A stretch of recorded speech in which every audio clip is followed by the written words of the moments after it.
This is a perfect draft from the 7th pick in fantasy football. 1 through 6 is out now on our channel. Go check those out if you haven't already. We went Bijan, we went Gibbs, we went Jamar, we went... Who was your Puka? Puka 4. Amon-Ra, Jonathan Taylor, and now here we are at the 7, and our consensus 7th overall player in fantasy this year is Jaxon Smith-Njigba. Won the Offensive Player of the Year last year, 1,700, damn near 1,800 yards, only 8 touchdowns. We expect much of the same from JSN. So, yeah. Yeah, he doesn't need to do 1,700 for me to be happy with this pick again. If he would put up 1,700, I would safely say that he would be out there outplaying this 7th overall pick spot, because then he'd be worth that 1st overall pick spot or 2nd. So here we go. We come back on the turn here. We now have the 6th pick in the 2nd round, and I know one of your guys is staring at you, and I'm perfectly okay with you pressing that button. I think that's a great pick there. I mean, JT, CD, HN, Cook, and Genty round out the 1st round. Beginning of the 2nd round goes Jettas, Barkley, Hampton, McBride, and London. And I think Chase Brown here in the middle of the 2nd round is the easiest pick you can make in all fantasy football. I do agree. I mean, the guy has as safe of a workload as you could possibly have for a workhorse running back. He's going to get all the 3rd down work, going to get all the receiving work in a top 5 projected offense. Should score a ton too. Like, he's a great pick there. And I feel really good having a safe wide receiver, safe running back, coming back in the 3rd round. This is where we can make a swing. And I think there's 2 guys who are worth swinging on. So it goes after us, Bowers, Henry, AJ, Ken Walker, Olave, and Allen to round out round 2. And then 3rd round, Pickens, Jeremiah, Josh Jacobs, Kyron, Nico Collins, Breece Hall. So it's Rasheed Neighbors. Yeah, 100%. And for me, if a guy like Malik Neighbors falls to you at the 307, who has the upside of being one of the top 5 wide receivers in fantasy football, I find it hard for me to not press that button. It would always be Malik Neighbors in this case for me. I'm willing to take that risk in the 3rd round, especially after I started my draft with 2 guys that, as you just said, have 2 of the safest workloads in fantasy football. So I'm easily on the Malik Neighbors side of things, and you will watch a video tomorrow for you guys that will mention exactly why I am so high on Malik Neighbors. So 100%. I mean, he's a guy who could see 150-plus targets. He could damn near lead the league in targets. Like, that's not out of its range of outcomes if he plays a full 17. The offense should be better in New York overall, like more touchdown upside for him. You know Dart loves to swing it deep. Like, I think this is a great pick here. So then it goes Lamar, Javante, T, Tet, and then you're up here at the 12. I'm going to see if it just happens. Look, I'm going to be real. If someone saw Rashee Rice at this point, he ain't coming back to us in the 4th round. I'm going to press that button and get him off the board for us. But we see what happens here. Board still looks good in the 4th round. Board still looks great here. So, yeah, this is interesting, though, because we're going to talk about it in the videos we do later and the videos that you guys are going to see later on in the week. I guess the overall rankings haven't changed because Luther is still above Zay, Smitty, and Waddle because he's not supposed to be according to like his wide receiver ranking according to Sweeper, which is weird. But, I mean, that's where I'm leaning. We could go Travis just to go with balance and have 2 running backs, 2 receivers, but I think in the 4th round, when those 3 guys are looking at you, Zay Flowers, Smitty, and Jalen Waddle, I agree. You have to pick one of them.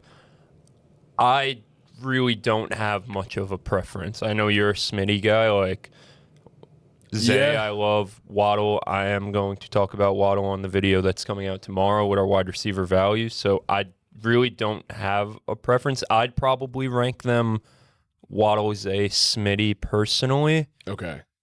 I think I would have it Smitty, Waddle, Zay is where I would go. I don't mind either of the 3 either. So you know what? We go with our guys in this video. We're going to talk about 2 of these guys that we already drafted at this point now. Tomorrow, with the next one being Jalen Waddle. So let's press that button. Yeah, and I don't think we've picked Waddle in any of these. No, yet. I don't know think we've so either. had a ton of Zay. I think we got Smitty in a couple of these. So let's go Waddle, change it up a little bit. I'm cool with that. I think I have Waddle right now as my wide receiver 12 overall. So. Wow, you are very high on Jalen Waddle. You know, all the reasons I talked about in one of the first videos on the channel, Bo Nix, and how I believe in Bo Nix in fantasy football is going to apply to Jalen Waddle. Like we said, we're going to talk more about him tomorrow. It then goes Smitty, Tyler Warren, Garrett, Travis, Zay, Judkins, Devontae, Burden, Burrow, Monty, Drake May, and J-Mo to start the 5th round. So I have Waddle as my wide receiver 16, which isn't too far off. It's not far off. I like this spot a lot because we could go a ton of different directions here. Like, we could shoot for upside on a running back too, with Travion and Tootin there. Well, I honestly we don't want Tootin. I don't, and I don't even know if I want to press the Travion button. I mean, you know, format of this is 2 wide receiver, 2 flex, so could use a receiver. Also, like, I feel like a lot of our drafting applies to if it's 3 wide receiver, 1 flex too. Like, not much changes. I love this clump of veteran receivers, and I kind of feel about these 3 guys how I felt about the 3 wide receivers we talked about before. I don't have much of a preference in terms of Terry McLaurin, Mike Evans, and DJ Moore as the next guys up. We could pick one of those. Could also grab our quarterback and Jaden Daniels if we're into that. But how do you feel about this? So I don't mind a Travion pick here because we are lacking at running back at this point. We only have Chase Brown. What I will say, though, is I've found myself more and more as this draft season progresses creeping up on DJ Moore. Yes. I can't lie. Yes. I think the guy's far from washed. I don't think he's the player he used to be, but I think he's far from washed. And it's also like he's going to be the best weapon Josh Allen has had in quite a while. And it's Josh Allen. Like, I'm in. I'm in to switch it up for us for once. We haven't taken a share of DJ Moore in any of these. I am so down to take a DJ Moore as our second flex and take a bet on him. Yeah, and like, you know, you don't want to put too much stock into what these guys are saying in their interviews with Kay Adams specifically because they just get up on the mic with Kay Adams and start saying whatever. But DJ Moore in his interview with Kay Adams was saying like he has, you know, she was asking him like, what do you have to prove? And he essentially said, I'm not answering your question. Like, you're going to see what I have to prove when we step on the football field. And it's a good sign. It's exciting, I like bro. that. Yeah. Yeah, and it's a great offense in Buffalo. It's Josh Allen, Joe Brady. They're going to throw the ball, not a ton, but they're going to be strategic in their passing volume, and I think DJ Moore is going to be at the forefront of that. So, I mean, I love this start, right? Like, not your typical hero RB since we didn't go hero RB with our first pick, but I'm completely okay with Chase Brown as our, you know, fake hero running back with the receivers we have here. So then right after us, it goes Travion, Jalen Hurts, Tootin, Swift, Tate to round out the 5th. Then Rome, Jaden Daniels, Mike Evans, Brian Thomas, and Terry McLaurin start the 6th. So this is a spot where I start to consider. Yes. If it's your guy at the running back position, yes. It absolutely is. Yeah. Let's do it. Go ahead, take the floor, tell them, but yes. Yeah, no, the guy that I would be drafting here is definitely Jadarian Price. I mean, look, it's the 6th round, and it's a guy that was drafted in the 1st round as a running back in an offense that if he matches or even comes close to matching what Ken Walker did for them last year, you're getting an absolute steal of a value in the middle of the 6th round at running back. For us, in this case, our RB2, I'm willing to take that shot on upside all day at this point in the draft, especially because we've avoided running back to this point. Guys stepping into our starting lineup next to Chase Brown, and I feel very good about it. 100%. And we're going to, you know, he's obviously a risky player being a rookie going into a situation where we don't know exactly what his workload's going to be. We're going to draft some guys later down the board to kind of have insurance there at the running back position. But this is an upside swing that I'm willing to take. I have a question, though, as the rest of the draft goes on before it comes back to us. So we went DJ Moore over Travion, and that left us with the decision to go Jadarian Price there. My guy, Parker Washington, was on the board, who I assume we would have drafted. So the question is, would you rather have DJ Moore and Jadarian Price or Travion Henderson and Parker Washington?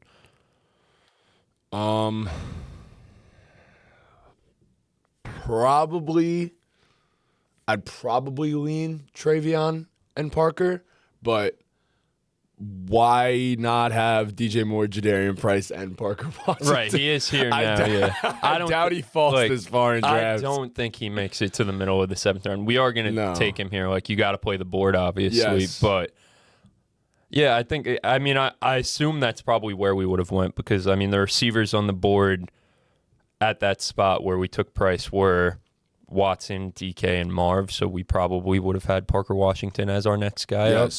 So I'd probably lean on the Travion Parker side of that too, but not by much.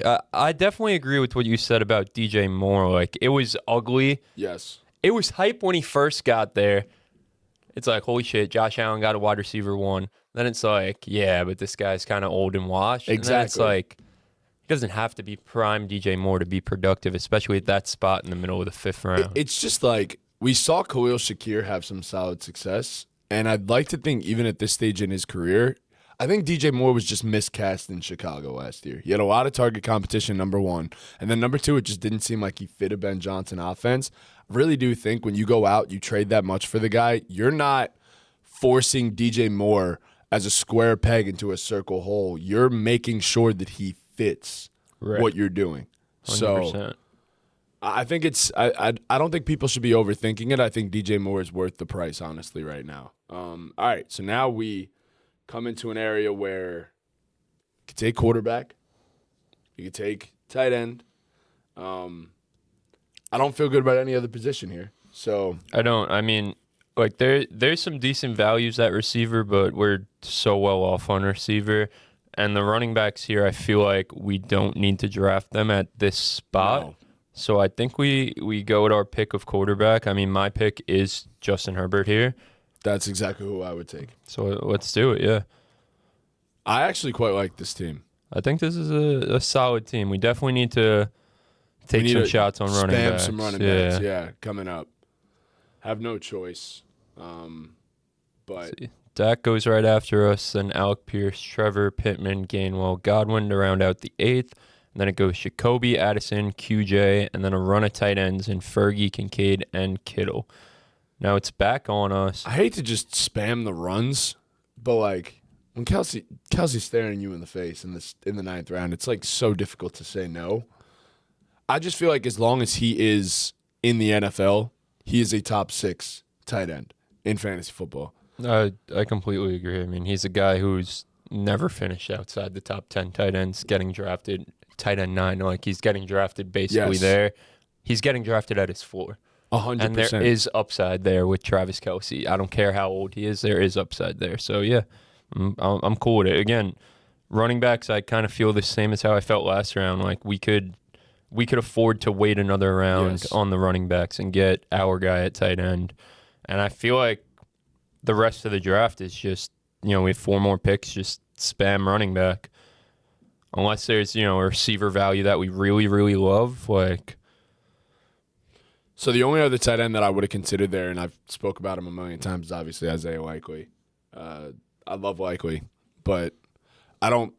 If I see a Travis Kelce, I can't help myself. I got to take him. Right. So now here we have our pick of running back. The guys on the board, both Minnesota guys, and Aaron Jones and Mason. You got Brian Robinson and Sharps as handcuffs, and then my guy Rachaad White.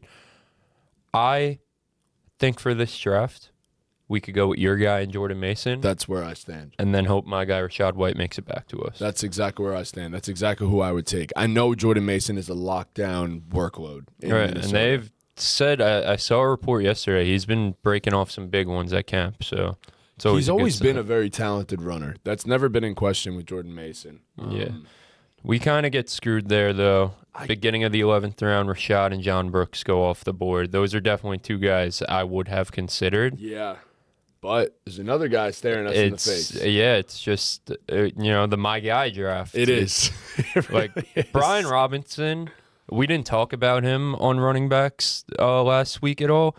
I think he's one of the most overpriced players in all of fantasy. Yes. You're paying a premium pick for a guy who is nothing more than a handcuff when there's all these guys who actually have some standalone, I don't even want to say standalone value, standalone upside. Yep. Upside to have value standalone. And, all of these guys who just went before, and even some of the guys after, like the guy we're going to draft in Chris Rodriguez, who I think we both agree is going to lead the Jacksonville backfield in touchdowns. He's going to get the goal line work. Not going to offer you anything in the passing game, but I think that's okay for a guy you're drafting in the 11th round. Did not mean to double up on tight ends there, but it's all right. Someone does it in every draft, so it is what it is. So then this leads us to this, and I think we can honestly continue our run of running backs, if I'm being honest, because there's a guy that you've actually always been higher on than I guess consensus has, and if Cam Scatterbo gets hurt one more time, we're talking about Tyrone Tracy being a solid back. And he is a solid back with standalone value anyway because they're co-starters at the current moment. So I actually don't hate a Tyrone Tracy pick here, if I'm being honest. I think that's something that bodes well for him. Like, I don't look too much into the initial depth chart, but when a team does name 2 running backs as co-starters, it means something. It has to mean a little something. Does that mean I think this is going to be a 50-50 split? Absolutely not. It won't be. They have a plan to use Tyrone Tracy. Again, he's the only player from that 2024 draft class to have 1,000 scrimmage yards in both of his first 2 seasons. Like, he's been super impressive. He's been a really good player. I think they have a plan to utilize him. So, yeah, I'm cool. And, again, if Scatterbo gets hurt at all, like, this is a guy who has league-winning upside. With his receiving chops, like, even if Scat goes down, he's not going to be a bell cow. Like, that's just not the type of guy he is, and he doesn't profile like that. But you increase his touches, like, he really does have league-winning upside. People also just don't remember. People often forget that Tyrone Tracy did not become a running back till late in his college career. The guy has only played the running back position for a few years now, which means he's still, like, yes, he's old. He's still getting better at that position. So Tracy's, as a Giant fan, he's been a joy to watch ever since we drafted him, and very underrated player. For sure. And then with our last pick, I'm down to go with another running back, and I think... Are we looking at the same guy? I'm reaching down the board a little bit here. Okay. I'm going down the board. It's a guy we talked about last week who is free in drafts, and to me... Again, I just spoke about Brian Robinson being the most overvalued player in fantasy football because he's a handcuff going in the 11th, 12th round. I think this guy is the most valuable handcuff in fantasy football, and he's basically free in drafts. It's Tank Bigsby. Tank Bigsby, yes. That's kind of where I lie here. I mean, all these guys are cool above him. Like, Emmett Johnson's a fun rookie toy, and he's fast. Keaton Mitchell, best ball guys love Keaton Mitchell. I'm not really there for that. Sampson, I think, has some cool value as a pass catcher, but on a bad offense. I don't really love that. Then you got Pacheco, Braylon, Singleton, Mike Washington, Vidal, Fat Man, Trey Benson, all above him. Like, I don't really see the case for any of those. I mean, Trey Benson in no world should be drafted above Tank Bigsby. No. He literally has Same with 2 James locked Conner, in actually. That's 3 locked-in guys. Right.